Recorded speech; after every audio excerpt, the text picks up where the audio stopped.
नमस्कार दोस्तों, आज की कक्षा में आप सभी का स्वागत है। आज मैं लेकर आया हूं कक्षा छठवीं की दीपिकम प्रथमा भाग पुस्तक का पृथिव्याम त्रीणि रत्नानि जो पाठ है, उस पाठ का तीसरा भाग लेकर मैं आपके सामने उपस्थित हूं। तो आइए शुरू करते हैं। कुछ श्लोक इसमें व्याख्यान के लिए बाकी रह गए थे, उन्हें हम पूरा करते हैं। तो शुरुआत करते हैं श्लोक से। विद्या ददाति विनयम, यह जो श्लोक है बच्चों, ये आपने पहले भी सुना होगा, घर में भी बड़ों के मुख से सुना होगा और कभी अपने पाठ में पहले भी पढ़ा होगा। तो बहुत सामान्य सा श्लोक है, लेकिन बहुत प्रेरणादायक श्लोक है, बहुत ही मोटिवेशनल श्लोक है। ठीक है। विद्या ददाति विनयम, विद्या ददाति विनयम विनयाद्याति पात्रताम, विद्या ददाति विनयम विनयाद्याति पात्रताम, पात्रत्वात् धनमाप्नोति, पात्रत्वात् धनमाप्नोति। कैसे बोलेंगे? पात्रत्वाद, दो में आप स्टॉप करेंगे। पात्रत्वाद धनमाप्नोति, धनात् धर्मम ततः सुखम, धनात् धर्मम ततः सुखम। ठीक है। तो और इसका गायन कैसे करेंगे? गायन करेंगे विद्या ददाति विनयम विनयाद्याति पात्रताम, पात्रत्वात् धनमाप्नोति, धनात् धर्मम ततः सुखम। इस तरह भी आप पढ़ सकते हैं।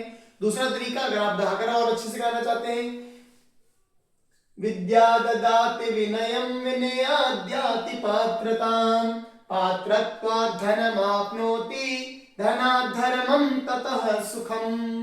ठीक है। इसका पदच्छेद कर लेते हैं। पदच्छेद मैंने बताया था आपको, जहां पर संधियुक्त पद है, जुड़े हुए पद उनको अलग करना है। ठीक है। विद्या ददाति विनयम, विद्या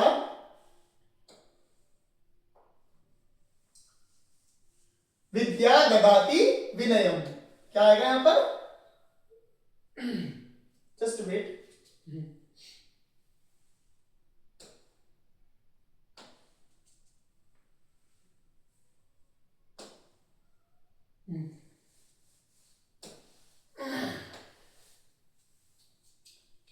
विद्या ददाति विनयम, विद्या ददाति विनयम विनयात् याति पात्रताम, पात्रत्वात् धनम आपनोति, धनात् धर्मम ततः सुखम।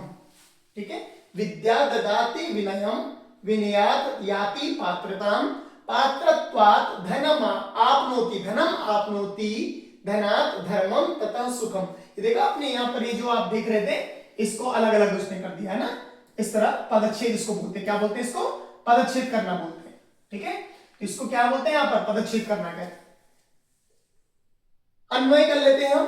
ठीक है। अन्वय क्या है? वही मैंने आपको बताया था, जहां पर वाक्य संरचना करते हैं, जहां पर सेंटेंस फॉर्मेटिंग करते हैं, उसको बोलते हैं अन्वय। जहां पर कर्ता कर्म क्रिया आदि का जो सही क्रम है उसको हम प्रयोग करते हैं।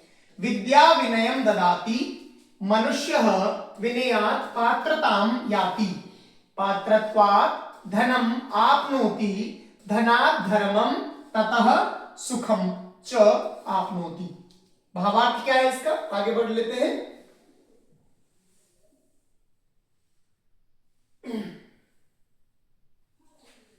भावार्थ जानते हैं इसका। विद्या विनयम ददाति, क्या आएगा? विद्या विनयम विनयम ददाति, यानी कि जो विद्या है, जो ज्ञान है, जो हम विद्या प्राप्त करते हैं, उससे हमें विनम्रता आती है।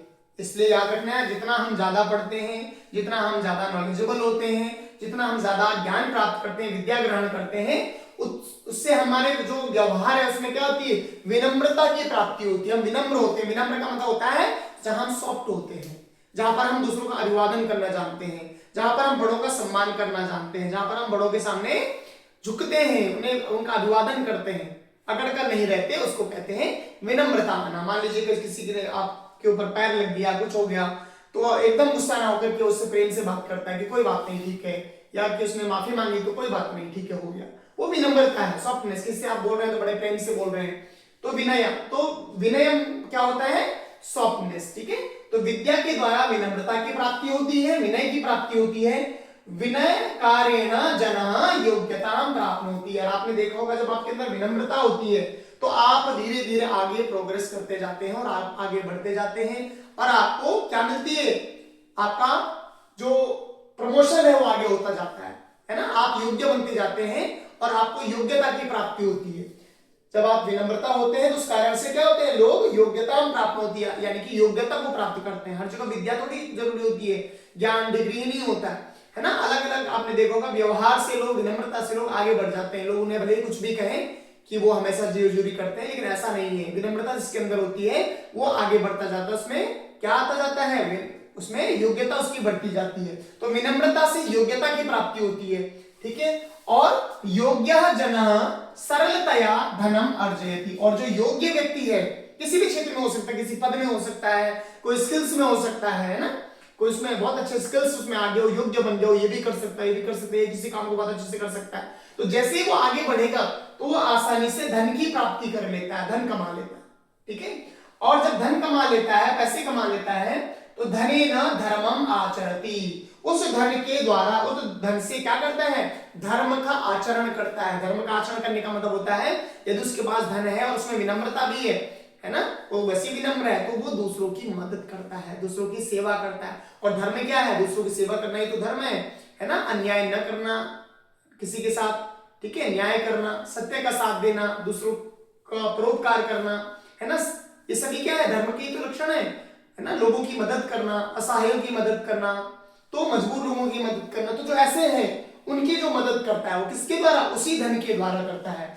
और धर्मस्य आचरणेन जनः सुखम प्राप्नोति। देखना, जो भी धर्म का कार्य करता है, मान लीजिए आप बाहर गए, आपने, कोई भूखा है, बच्चा है, बड़ा है, उसने आपसे कुछ मांगा और आपने उसको खाना खिला दिया, वो बहुत खुश हुआ, उसने आपको बहुत सारी ब्लेसिंग्स दी, बहुत कुछ कहा और खुश हो गया। आपको क्या लगता है, एक आत्मसंतुष्टि लगती है, अंदर से बहुत अच्छी हैप्पीनेस आपको फील होती है, खुशी फील होती है ना, खुश होते हैं आप उससे देख करके। तो वो जो क्या होता है, धर्म के द्वारा क्या मिलता है मनुष्य को, खुशी प्रदान होती है, खुशी की प्राप्ति होती है, सुख की प्राप्ति होती है। अतः विद्या अवश्यमेव सुखम ददाति, इसलिए आप कह सकते हैं कि विद्या जरूर ही, अवश्य ही सुख की प्राप्ति कराने वाला है। इसलिए क्या करना चाहिए, विद्या को जोर लगा करके, पूरा जोर लगाकर आपको विद्या ग्रहण करनी चाहिए, पूरे परिश्रम के साथ करनी चाहिए, लगन के साथ करनी चाहिए। और ये क्रम चलता है, विद्या विनम्रता प्रदान करती है, विनम्रता योग्यता प्रदान करती है ना। योग्यता आपको धन प्राप्ति कराता है, धन से आप क्या करते हैं, धर्म का आचरण करते हैं, लोगों की मदद करते हैं, सहायता करते हैं। वो करने से आपको आत्मसंतुष्टि होती है, खुशी होती है, अंदर से खुशी फील होती है, हैप्पीनेस फील होती है। और उसके बाद जब आप अंदर से खुश होते हैं तो आप कह सकते हैं कि विद्या क्या प्राप्त कराती है, सुख की प्राप्ति करती है, ठीक है। समझ में आ गया सभी को यहां तक, ओके। अब हम आगे बढ़ते हैं।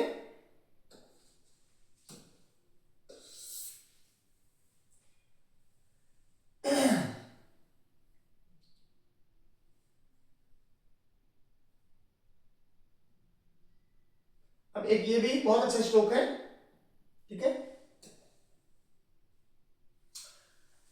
ये है जब श्री राम जी ने रावण को मार दिया और सोने की लंका है ना, तो सोने की लंका है, स्वर्ण लंका है, सोने का लोभ किसे ना हो। तो लक्ष्मण जी राम जी से कहते हैं कि ये तो सोने की लंका हमें मिल गई है, अब इसमें हमें राजा बनना चाहिए, है ना, राज्य करना चाहिए, राजा बनना चाहिए। तो राम जी जो है वो कहते हैं लक्ष्मण को इस श्लोक के माध्यम से, क्या कहते हैं, पहले हम इसे पढ़ लेते हैं। अपि स्वर्णमयी लंका, अपि स्वर्णमयी लंका न मे लक्ष्मण रोचते, जननी जन्म भूमिश्च स्वर्गादपि गरीयसी। अपि स्वर्णमयी लंका न मे लक्ष्मण रोचते, जननी जन्म भूमिश्च स्वर्गादपि गरीयसी। अपि स्वर्णमयी लंका न मे लक्ष्मण रोचते, जननी जन्म भूमिश्च स्वर्गादपि गरीयसी। पदच्छेद है, अपि स्वर्णमयी लंका न मे लक्ष्मण रोचते, जननी जन्म भूमि च स्वर्गात अपि गरीयसी। जैसे यहाँ पर स्वर्गात अपि था तो उसको स्वर्गात अपि गरीयसी अन्वय है। हे लक्ष्मण, स्वर्णमयी अपि लंका में मह्यम न रोचते, यतो ही जननी जन्म भूमि च स्वर्गात अपि गरीयसी भवति। ये क्या हो गया, इसका अन्वय हो गया। अब हम आते हैं श्लोक के अर्थ में, भावार्थ में, कि क्या कहना चाह रहे हैं श्री राम जी लक्ष्मण से। तो श्री राम लक्ष्मणं कथयति, श्री राम जी लक्ष्मण को कहते हैं यत् कि हे लक्ष्मण, यद्यपि लंका स्वर्णमयी अस्ति, यद्यपि जो ये लंका है इतनी बड़ी, ये स्वर्णमयी है, यानी कि सोने जैसी सुंदर, सोने की लंका है, स्वर्ण की है, गोल्ड की है ना, तथापि तब भी लंकायाम निवासः न मह्यम रोचते, क्योंकि लंका में निवास करना, यहां रह जाना, यहीं बस जाना, ये मुझे अच्छा नहीं लग रहा है, मुझे नहीं पसंद आ रहा है। क्यों नहीं पसंद आ रहा है? यतः, क्योंकि जननी जन्मभूमि च इति द्वयम स्वर्गात अपि श्रेष्ठम अस्ति। श्री राम कहते हैं लक्ष्मण को कि ये जो लंका है ना, भले ये सोने की लंका है, लेकिन लंका तो छोड़ो, यहां तो मेरा मन वैसे ही नहीं कर रहा है। क्यों नहीं कर रहा है? क्योंकि जननी जन्मभूमि च, दो है, ये जो दो है, इति च द्वयम, ये जो दो है, कौन कौन? जननी यानी जन्म देने वाली माँ। जननी किसे कहते हैं? माँ के लिए कहते हैं, माता के लिए कहते हैं, कि अपनी माँ और जन्मभूमि ही, जिस भूमि में आपने जन्म लिया है, जो आपकी जन्मभूमि है, जहां आपका जन्म हुआ है, जहां आप खेलकर, है ना, गिरकर बड़े हुए हैं, ये जो दो हैं, ये कैसे होते हैं? स्वर्गात अपि श्रेष्ठम अस्ति, स्वर्ग से भी श्रेष्ठ होते हैं। जो स्वर्ग की कल्पना की जाती है, ये कितना सुंदर स्वर्ग है, कितने ऐशो आराम वहां पर है, कितना अच्छा वहां का वातावरण है, किस तरह का वहां का सौंदर्य है, किस तरह वहां की खूबसूरती है, उससे भी श्रेष्ठ ये दो हैं। लंका तो छोड़ दो, एक माँ और एक मातृभूमि, जिसमें हम जन्म लेते हैं, जिसमें हम बड़े होते हैं, पलते पोसते हैं, ठीक है। तो ये दो बहुत श्रेष्ठ होते हैं, स्वर्ग से भी बड़े हैं, श्रेष्ठ यानी कि उनसे भी ग्रेट है, ग्रेटर, ठीक है। अतः मातृभूमौ निवासः उचितः, इसलिए अपनी मातृभूमि अयोध्या में निवास करना ही उचित है। न तो मुझे सोने की लंका चाहिए, न कोई स्वर्ग चाहिए, क्योंकि माता, माँ और मातृभूमि ये दोनों ही स्वर्ग से भी श्रेष्ठ होते हैं। इसलिए मुझे इस लंका की कोई चाह नहीं है, मैं अपने मातृभूमि और अपनी माता के पास वापस जाना चाहता हूं, ठीक है। तो इससे क्या समझ आया आपको बच्चों, कि अपनी माता से सभी को प्रेम होता है ना, अपनी माता और जहां आपका जन्म होता है उससे इतना प्रेम होता है, उसका आपके लिए कभी महसूस करना, तो आपके लिए इतना प्रिय वो जगह होती है कि आपको और जगह आप कितना भी घूम लीजिए, लेकिन जो सुकून आपको वहां मिलेगा और कहीं नहीं मिल सकता, ठीक है। आगे बढ़ते हैं।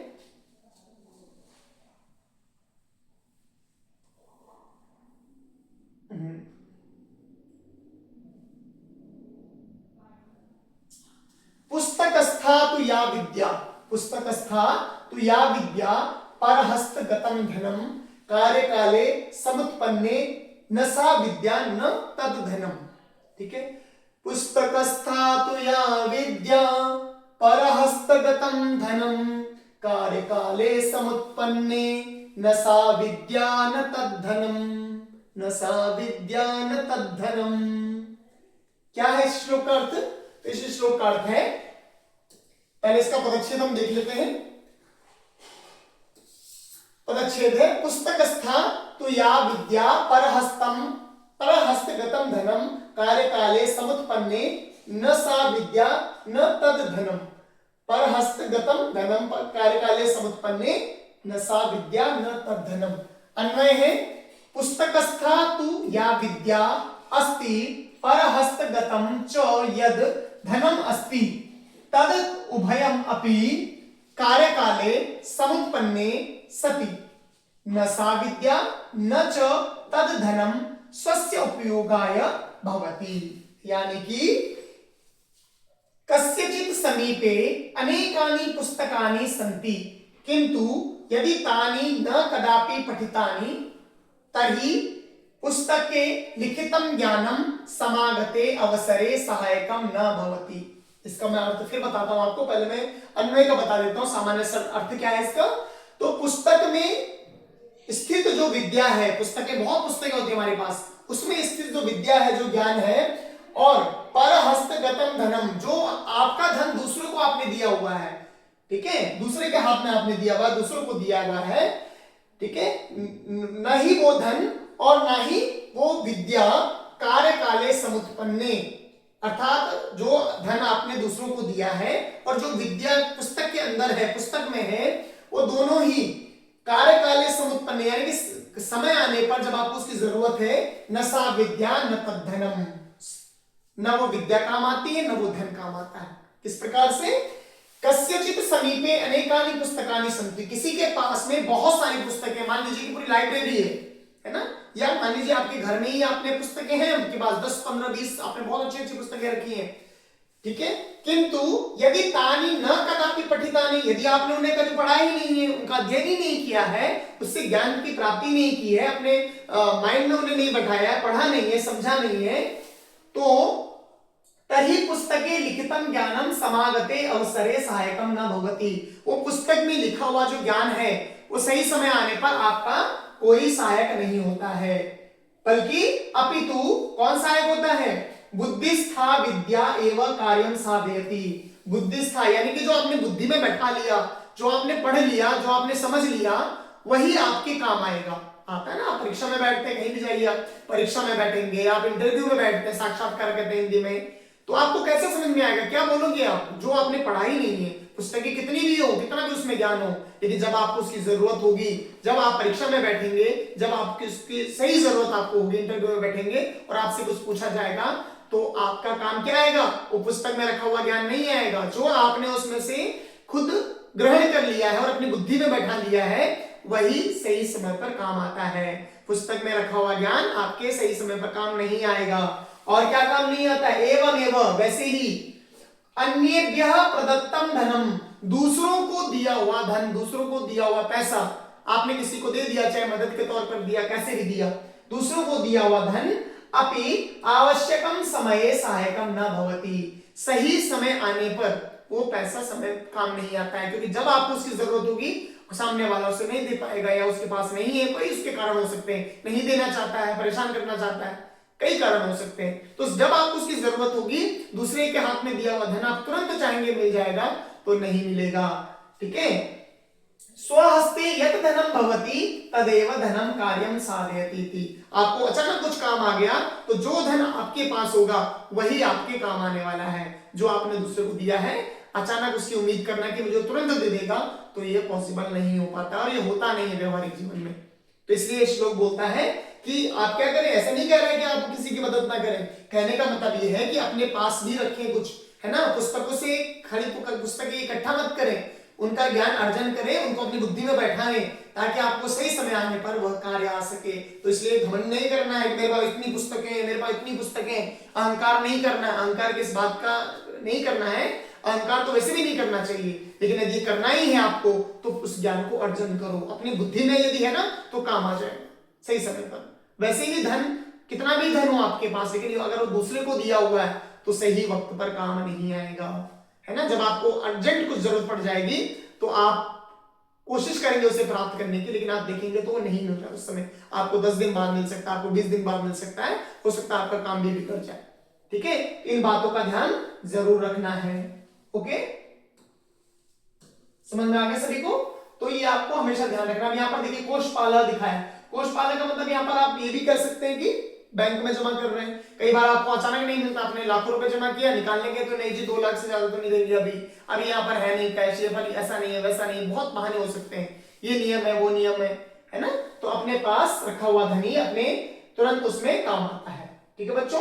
तो ये पाठ जो है, यहीं पर जो श्लोक है इसके यहीं पर समाप्त होते हैं। बहुत अच्छे अच्छे श्लोक हैं, पृथिव्याम त्रीणि रत्नानि से शुरुआत होती है, और बहुत अच्छे अच्छे श्लोक हैं जो हमें जीवन में अच्छा करने के लिए प्रेरित करते हैं। यदि इन श्लोकों में से आप कुछ कुछ शिक्षा भी अपने जीवन में उतारते हैं बच्चों, इन्हें फॉलो करते हैं, इन्हें अपने जो दिनचर्या है उसमें अगर लाते हैं, तो आपके बहुत काम आने वाले हैं। तो इन श्लोकों को केवल परीक्षा से कंपेयर करके और परीक्षा के लिए को बेस बना करके इनको नहीं पढ़ना है, इन्हें पढ़ना है अपने जीवन को सुधारने के लिए भी, ठीक है। क्योंकि ये जो श्लोक है, संस्कृत श्लोक है, ये हमारे जीवन को बदलने के लिए है, ना कि केवल नंबरों के लिए है, ठीक है।